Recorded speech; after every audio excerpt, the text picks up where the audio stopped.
नमस्कार साथियों। विचार के बहुआयामी मंच फिलोसफी साइकिल में आपका हार्दिक स्वागत है। यह एक ऐसा मंच है जहां किसी एक मत को अंतिम सत्य मानने का आग्रह नहीं, बल्कि विभिन्न दार्शनिक दृष्टियों को समझकर जीवन की जटिलताओं को सरल बनाने का प्रयास है। आज हम अपनी इस ज्ञान यात्रा का शुभारंभ भगवान बुद्ध की अमूल्य जातक कथा श्रृंखला से कर रहे हैं। लेकिन कथा का आरंभ करने से पहले आइए एक छोटी सी बात समझते हैं। प्राय यही मान लेते हैं कि ये केवल बुद्ध के पूर्व जन्मों की कहानियां हैं, परंतु क्या वास्तव में इतना ही है?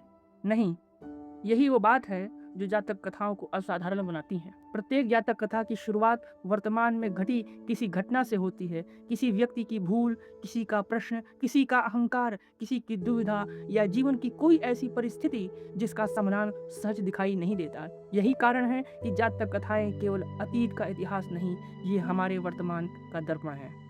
इन कथाओं में हम केवल बुद्ध को नहीं, बल्कि कहीं न कहीं स्वयं को भी देखते हैं। शायद इसी कारण ये कथाएं 2500 वर्ष बाद भी उतनी ही प्रासंगिक हैं जितनी उस समय थी। तो आइए आज की यात्रा का आरंभ करते हैं। केवल निग्रोध मृगराज का ही साथ करना, शाखा मृग का नहीं। हे पुत्र, यदि निग्रोध मृगराज के साथ रहते हुए मृत्यु भी आ जाए तो वह भी कल्याणकारी है, किंतु शाखा मृग के साथ मिला दीर्घ जीवन भी वांछनीय नहीं। यह केवल एक गाथा नहीं, ये एक माँ के जीवन का अनुभव है। एक ऐसी सीख जो उसने अपने पुत्र को केवल शब्दों में नहीं, बल्कि जीवन की सच्चाई से दी। जरा एक क्षण रुकिए और सोचिए कि किसी व्यक्ति की पहचान केवल उसके शब्दों से होती है? नहीं, मनुष्य की वास्तविक पहचान उसके निर्णयों से होती है, उसके आचरण से होती है और सबसे अधिक उसके व्यवहार से होती है, जो वह तब करता है जब उसके सामने अपना स्वार्थ और किसी दूसरे के जीवन, दोनों में से किसी एक को चुनना हो। तो आइए जानते हैं कि आखिर ऐसी कौन सी घटना थी कि जिसने एक माँ को अपने पुत्र को यह वचन कहने के लिए प्रेरित किया। वर्तमान कथा। भगवान बुद्ध उस समय राजगीर के वेणवन विहार में निवास कर रहे थे। उसी नगर में एक समृद्ध सेठ रहता था। उसकी एक पुत्री थी, धर्मनिष्ठ, शीलवान और पवित्र आचरण वाली। बचपन से ही उसका मन सांसारिक वैभव में नहीं, बल्कि धर्म और आत्म कल्याण में लगा था। जैसे जैसे उसकी आयु बढ़ी, उसके भीतर एक ही इच्छा प्रबल होती गई, भगवान बुद्ध से दीक्षा लेकर साधना का जीवन अपनाने की। एक दिन उसने साहस करके अपने माता पिता से कहा, माता पिता, अब मेरा मन सांसारिक सुखों में नहीं लगता। मैं भगवान बुद्ध से दीक्षा लेकर अपना जीवन धर्म के मार्ग में अर्पित करना चाहती हूँ। उसकी बात सुनकर माता पिता चौंक उठे। उन्होंने स्नेह से कहा, पुत्री, तू हमारी इकलौती संतान है। हमने तुझे बड़े प्रेम से पाला है। तुझे अपने से दूर भेजने का साहस हम कैसे करें?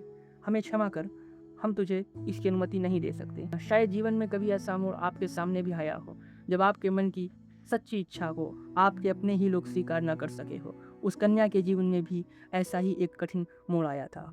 उसने बार बार निवेदन किया, लेकिन माता पिता का निर्णय नहीं बदला। तब उसने सोचा, यदि आज मैं उनकी इच्छा के विरुद्ध नहीं जा सकती, तो विवाह के बाद अपने पति की अनुमति लेकर भगवान बुद्ध से दीक्षा ग्रहण करूंगी। यह निर्णय हार का नहीं, धैर्य का था। समय आया और बड़े हर्ष उल्लास के साथ उसका विवाह एक प्रतिष्ठित सेठ परिवार में हो गया। नए घर में पहुंचकर भी उसके संस्कार नहीं बदले। वो अपने पति के प्रति समर्पित, परिवार के प्रति विनम्र और सभी के प्रति करुणामयी रही। शीघ्र ही उसने अपने मधुर व्यवहार से सबका हृदय जीत लिया। एक दिन पूरे नगर में भव्य उत्सव मनाया जा रहा था। चारों ओर सजावट थी। लोग नए वस्त्र और आभूषण धारण कर कर उत्सव में सम्मिलित होने की तैयारी कर रहे थे, किंतु उसी घर में एक दृश्य बिल्कुल अलग था। वह युवती प्रतिदिन की भांति साधारण वस्त्रों में घर का कार्य कर रही थी, न कोई विशेष श्रृंगार, न आभूषण। यह देखकर उसके पति को आश्चर्य हुआ। वे उसके पास आए और मुस्कुराकर बोले, आज तो पूरा नगर उत्सव मना रहा है, सभी आनंद में मग्न हैं, लेकिन तुमने आज भी कोई श्रृंगार नहीं किया। इसका क्या कारण है? यहीं से इस कथा का एक नया मोड़ आरंभ होता है। युवती ने अपने पति की ओर शांत भाव से देखा। उसके चेहरे पर न कोई असहजता थी, न ही किसी प्रकार का संकोच। वह विनम्र स्वर में बोली, स्वामी, जिस शरीर को एक दिन जरा घेर लेगी और अंततः मृत्यु अपने साथ ले जाएगी, उसके बाहरी श्रृंगार में मेरा मन नहीं लगता। यह शरीर नश्वर है, आज सुंदर दिखाई दे रहा है, कल समय इसकी हवा छीन लेगा। कुछ क्षण रुककर उसने कहा, भगवान बुद्ध ने सिखाया है कि यह शरीर स्थायी नहीं है, यह रोग का घर है, क्षण क्षण बदलता रहता है और अंततः मिट्टी में मिल जाता है। जब इसका स्वभाव ही नश्वर है, तब केवल बाहरी सजावट में जीवन का सत्य कैसे मिल सकता है? इसलिए मेरा मन अलंकरण में नहीं, उस साधना में लगता है जो मन को निर्मल बनाती है। शायद यह सुनकर उसका पति सोच में पड़ गया। हम में से अधिकांश लोग जीवन भर शरीर को संवारने में लगे रहते हैं, पर मन को संवारने का अवसर कितनी बार निकाल पाते हैं? उस युवती का प्रश्न कुछ इसी प्रकार का था, कुछ ऐसा ही था। पत्नी की बात सुनकर उसके पति को आश्चर्य भी हुआ और कुछ असहजता भी हुई। शायद उन्होंने ऐसी बात की अपेक्षा नहीं की थी। वे बोले कि यदि तुम्हें सचमुच इस शरीर और संसार से इतना वैराग्य है तो फिर भिक्षुणी क्यों नहीं बन जाती? शायद उन्हें लगा था कि यह केवल एक क्षण का विचार था, किंतु पत्नी ने बिना एक पल का विलंब किए अत्यंत शांत स्वर में उत्तर दिया, स्वामी, यदि मुझे अनुमति मिल जाए तो मैं आज इसी क्षण भगवान बुद्ध के चरणों में दीक्षा ग्रहण करने के लिए तैयार हूँ। यह कोई अचानक लिया गया निर्णय नहीं था। वह संकल्प तो उसके हृदय में बहुत पहले से ही अंकुरित हो चुका था। आज केवल उसे व्यक्त करने का अवसर मिला था। उसका उत्तर सुनकर उसके पति भी कुछ क्षण के लिए मौन रह गया। पत्नी के उत्तर में न तो कोई आवेश था और न ही क्षणिक उत्साह। उसके शब्दों में वर्षों से सजोया हुआ एक अटल संकल्प झलक रहा था। उसके पति ने समझ लिया कि यह केवल एक इच्छा नहीं बल्कि जीवन का उद्देश्य है। उन्होंने उसके निर्णय का सम्मान किया। कुछ ही समय बाद उसे बिहार ले गए, वहां श्रद्धापूर्वक दान अर्पित किया और भगवान बुद्ध के संग में उसे भिक्षुणी के रूप में दीक्षा कराया। जिस मार्ग पर चलने की आकांक्षा वर्षों से अपने हृदय में सोई हुई थी, आज वही मार्ग उसके सामने खुल चुका था। दीक्षा के बाद उस भिक्षुणी के रहने की व्यवस्था एक अन्य भिक्षुणियों के साथ देवदत्त के आश्रम में कर दी गई। यहीं से इस कथा में एक नया मोह आने वाला था, ऐसा मोह जो आगे चलकर भगवान बुद्ध को निग्रोध नगराज जातक सुनाने का कारण बना। समय बीतता गया। संयोग से जब वह भिक्षुणी संघ में आई थी, उसी समय उसके गर्भ में एक शिशु पल रहा था, किंतु उसे स्वयं भी इसका कोई ज्ञान नहीं था। दीक्षा से पहले गर्भ ठहर चुका था, इसलिए किसी के मन में कोई शंका उत्पन्न नहीं हुई। कुछ समय बाद जब गर्भ के लक्षण स्पष्ट होने लगे तो आश्रम में भिक्षुओं में चिंता उठी। यह समाचार शीघ्र ही देवदत्त तक पहुंचाया गया। देवदत्त ने बिना गहराई से जांच पड़ताल किए यह आशंका व्यक्त की कि इससे संघ की प्रतिष्ठा पर प्रश्न उठ सकते हैं। इसलिए भय से उन्होंने उस भिक्षुणी को आश्रम से निकाल देने का आदेश दे दिया। कल्पना कीजिए, जिस स्त्री ने अपने जीवन का सबसे बड़ा निर्णय लेकर गृहस्थ जीवन का त्याग किया हो और फिर अचानक उसे यह सुनना पड़े कि अब उसके लिए यहाँ भी स्थान नहीं है, उस क्षण उसके हृदय पर क्या बीती होगी। किंतु वह भिक्षुणी विचलित नहीं हुई। उसका विश्वास किसी व्यक्ति पर नहीं बल्कि तथागत के धम्म पर था। उसने शांत किंतु दृढ़ स्वर में अपनी साथी भिक्षुणियों से कहा, मैंने दीक्षा तथागत से प्राप्त की है, देवदत्त बुद्ध नहीं है। बड़ी कठिनाई से मुझे यह अवसर मिला, मैं इसे यूं ही नहीं छोड़ सकती। कृपया मुझे तुरंत भगवान बुद्ध के पास ले चलिए। उसके शब्दों में विद्रोह नहीं बल्कि सत्य पर अडिग रहने का साहस था। यही साहस आगे चलकर सत्य को सबके सामने प्रकट करने वाला था। अंततः वह भिक्षुणी अपनी साथियों के साथ भगवान बुद्ध के पास पहुंची। तथागत के समक्ष पहुंचकर उन्होंने पूरी घटना बिना कुछ छिपाए जैसी घटी वैसी ही निवेदित कर दी। भगवान बुद्ध ने सबकी बात अत्यंत शांत मन से सुनी। उन्होंने न तो तुरंत किसी को दोषी ठहराया, न ही बिना जांच किए कोई निर्णय सुनाया। शायद यही न्याय का पहला सिद्धांत है, सत्य को पहले पूरी तरह सुना जाए। तभी भगवान बुद्ध ने विनय के महान ज्ञाता उपाली से कहा, उपाली, इस विषय का निर्णय सार्वजनिक सभा में होना चाहिए। तुम इसकी समुची व्यवस्था करो ताकि सत्य सबके सामने स्पष्ट हो सके। तथागत का निर्णय बताता है कि न्याय केवल निष्पक्ष होना ही पर्याप्त नहीं बल्कि ऐसा दिखाई भी देना चाहिए कि सबका विश्वास उस पर बना है। अब सबकी दृष्टि उस सभा पर थी जहाँ सत्य स्वयं अपना मार्ग बनाने वाला था। अगले दिन चेतवन विहार में एक सभा आयोजित की गई। सभा में कौशल के अनेक श्रद्धालु विद्वान उपस्थित थे। भगवान बुद्ध के निर्देशानुसार उपाली ने इस विषय की निष्पक्ष जांच का दायित्व विशाखा को सौंपा। उसका कार्य एक था, सत्य का जानना कि गर्भ दीक्षा के पहले का है या बाद का। विशाखा उस भिक्षुणी को एकांत में ले गई। उन्होंने अत्यंत सावधानी और मर्यादा के साथ उससे बातचीत की, आवश्यक परीक्षण किया और फिर सभा में लौट कर आई और स्पष्ट शब्दों में कहा, यह गर्भ दीक्षा के पूर्व का है। इस भिक्षुणी का कोई दोष नहीं। सत्य सामने आ चुका था। जिस पर संदेह किया जा रहा था वह निर्दोष सिद्ध हुई। उसे सम्मान पूर्वक पुनः भिक्षुणी संघ में स्थान दिया गया। कभी कभी जीवन में ऐसे क्षण भी आते हैं जब सत्य तुरंत दिखाई नहीं देता, लेकिन धैर्य, निष्पक्षता और न्याय के साथ उसकी खोज की जाए तो अंततः सत्य स्वयं सामने आ जाता है। यही उस दिन चेतवन की सभा में हुआ। समय बीतता गया। उचित समय आने पर उस भिक्षुणी ने एक पुत्र को जन्म दिया। एक दिन संयोगवश मगध के राजा विहार आए। तभी उनके कानों में एक छोटे से बालक के रोने की आवाज़ पड़ी। उन्हें आश्चर्य हुआ कि विहार में बालक का स्वर कैसे सुनाई दे रहा है। जब उन्हें पूरी घटना का पता चला तो उनके मन में उस बालक के प्रति करुणा जाग उठी। उन्होंने विनम्रतापूर्वक उस बालक का पालन पोषण करने की अनुमति मांगी। संघ की सहमति मिलने पर वे उसे राजमहल ले गए। राजमहल में उस बालक का पालन पोषण राजकुमारों के समान हुआ। उसे उत्तम शिक्षा, संस्कार और स्नेह मिला। धीरे धीरे ये स्पष्ट होने लगा कि वह कोई साधारण बालक नहीं। बचपन से ही उसकी बुद्धि तीव्र थी, उसकी जिज्ञासा असाधारण थी और धर्म के प्रति उसकी स्वाभाविक झुकाव सबको आश्चर्य में कर देता था। जब वह 7 वर्ष का हुआ तब भगवान बुद्ध ने उसे अपने सानिध्य में स्थान दिया। आगे चलकर वही बालक अपने ज्ञान, तप और साधना के कारण राजकुमार कश्यप के नाम से विख्यात हुआ। शायद महान व्यक्तित्व जन्म से नहीं बनते, लेकिन उनके भीतर छिपी संभावनाएं प्रारंभ से दिखाई देने लगती हैं। उस बालक के जीवन में भी ऐसा ही हुआ। जब यह प्रसंग समाप्त हुआ तब विहार में उपस्थित भिक्षुओं के बीच उसी विषय पर चर्चा होने लगी। भगवान बुद्ध सबकी बातें शांत भाव से सुन रहे थे।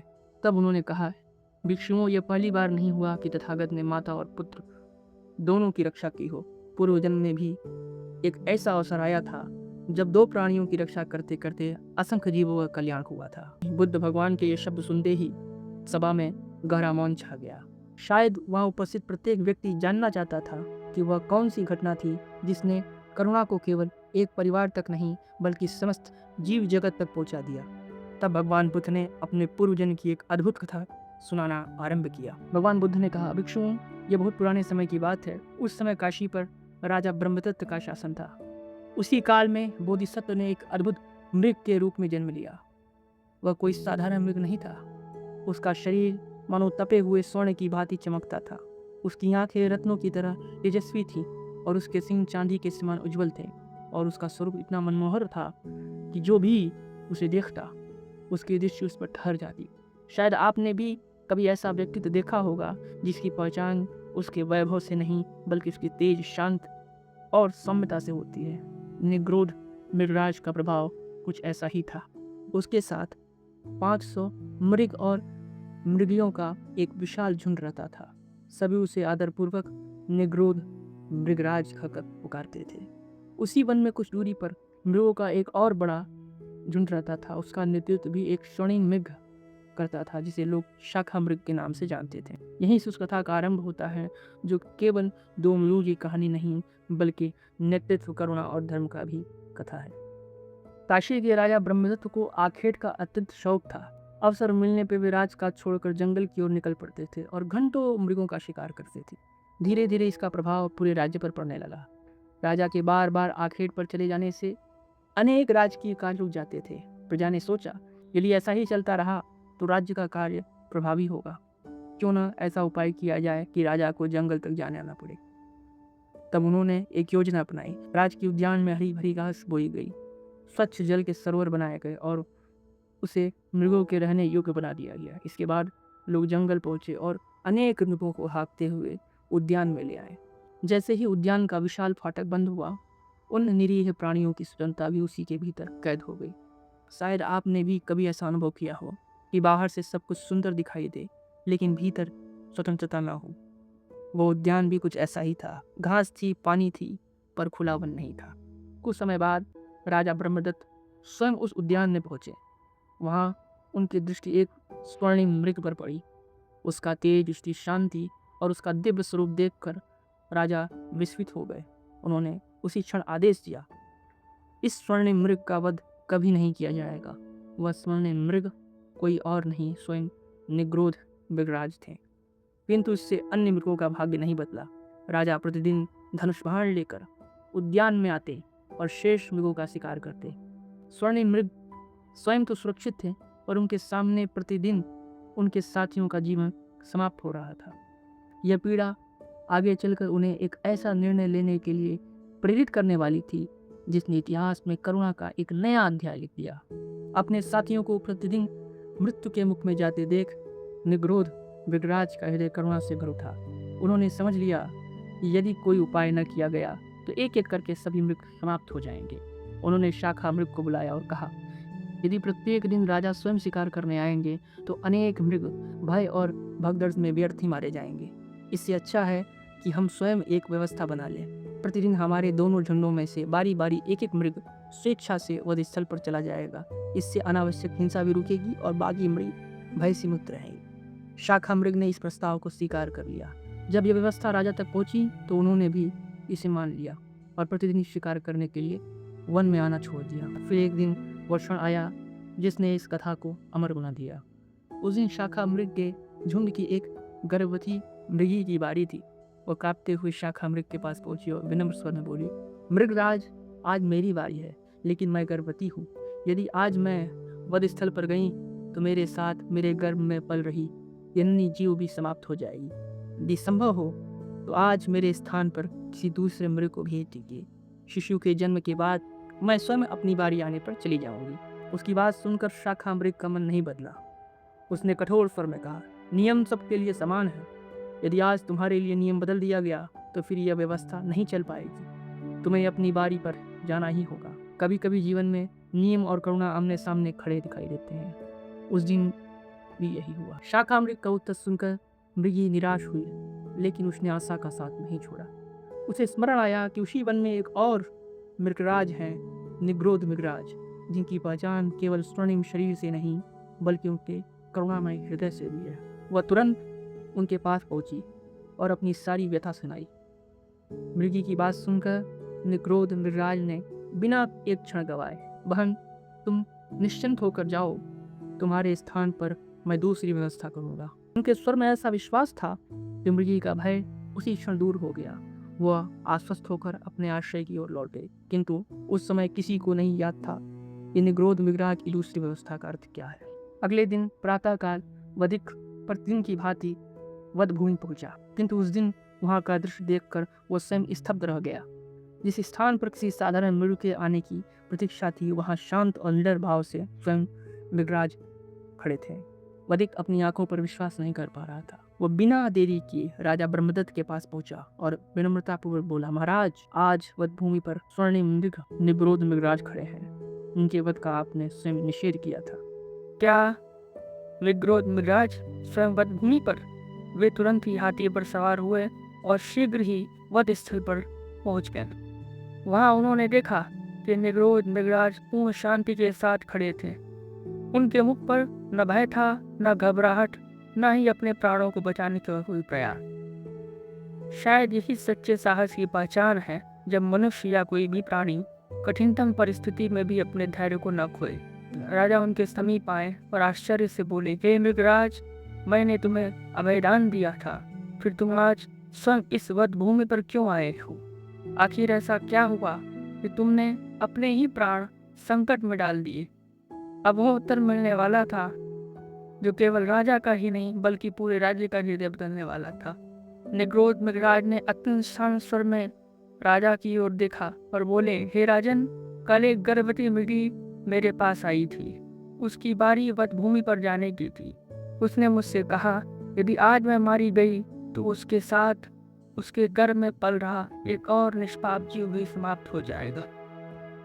कुछ ही क्षण रुककर उन्होंने आगे कहा, उसकी व्यथा सुनकर मैं उसे कैसे मना कर देता, इसलिए आज मैं स्वेच्छा से उसके स्थान पर उपस्थित हुआ हूँ। वह और उसका जन्म शावक जीवित रहे, इसी उद्देश्य से मैं आज अपने प्राणों को अर्पित करने आया हूँ। कृपया मेरे यहाँ आने का कोई और दूसरा अर्थ न समझे। यह कहते समय निग्रोध मृगराज के स्वर में न कोई शिकायत थी, न किसी प्रकार का भय। वे किसी से अपने लिए दया नहीं मांग रहे थे। वे केवल एक असहाय माँ और उसके अजन्मे शावक के जीवन की रक्षा करना चाहते थे। जरा एक क्षण के लिए सोचिए, कोई अपने प्राण बचाने के लिए नहीं बल्कि किसी अनजान प्राणी के प्राण बचाने के लिए स्वयं मृत्यु के द्वार पर खड़ा हो जाए, ऐसा साहस कितनी बार देखने को मिलता है। निग्रोध मृगराज के इन शब्दों ने राजा ब्रह्मदत्त को भीतर से स्पर्श कर लिया। राजा ब्रह्मदत्त कुछ क्षण मौन खड़े रहे। उन्होंने अनेक वीर देखे थे, अनेक योद्धा देखे थे, लेकिन किसी को भी दूसरे के प्राण बचाने के लिए स्वेच्छा से मृत्यु को स्वीकार करते नहीं देखा। राजा भाव विभोर होकर बोले, हे मृगराज, ऐसा महान त्याग मैंने मनुष्य में नहीं देखा। तुम सचमुच धन्य। आज मैं तुम्हें और उस गर्भवती मृगी दोनों को अभयदान देता। हे राजन, यदि केवल हम दोनों ही बच जाएं तो उससे क्या होगा? बाकी मृत्यु फिर भी प्रतिदिन मृत्यु के मुख में जाते रहेंगे। राजा ने बिना देरी के उत्तर दिया, तो आज से इस उद्यान के सभी मृगों को अभयदान, अब इनमें से किसी का वध नहीं होगा। किंतु निक्रोध मृगराज की करुणा केवल अपने साथ रहने वाले मृगों तक सीमित थी। फिर उन्होंने राजा से कहा, हे राजन, उद्यान में मृग तो बच जाएंगे, पर जो मृग वनों में रह रहे हैं वो तो अब भी बाणों के लक्ष्य बनेंगे। राजा ने तुरंत घोषित किया, आज से संपूर्ण मृग जाति को अभय देता। राज्य में किसी भी मृग का शिकार नहीं होगा। यही अधिकांशतः लोग डूब जाते। शायद हम भी अपने लिए या अपने परिचितों के लिए भी प्रार्थना करें। किंतु निक्रोध मृगराज करुणा की कोई सीमा नहीं थी। वे पुनः बोले, हे राजन, आपकी दया सचमुच अपार है, परंतु यदि दया करनी ही है तो उनमें कृपणता कैसे? केवल मृग ही क्यों, अन्य चौपाए भी तो जीवन से प्रेम करते। राजा की आंखों में अब करुणा आ चुकी थी। उन्होंने दोनों हाथ जोड़कर कहा, हे कल्याणकारी मृगराज, आज मैं संपूर्ण चतुष्पद जगत को अभयदान देता हूँ। मेरे राज्य में किसी भी चौपाए की हिंसा नहीं की जाएगी। उस क्षण वधभूमि केवल एक स्थान नहीं रही, वह करुणा की विजय की साक्षी बन गई। एक मुक्त प्राणी ने किसी युद्ध से नहीं, किसी शक्ति से नहीं, बल्कि अपने त्याग और करुणा से राजा का हृदय बदल दिया।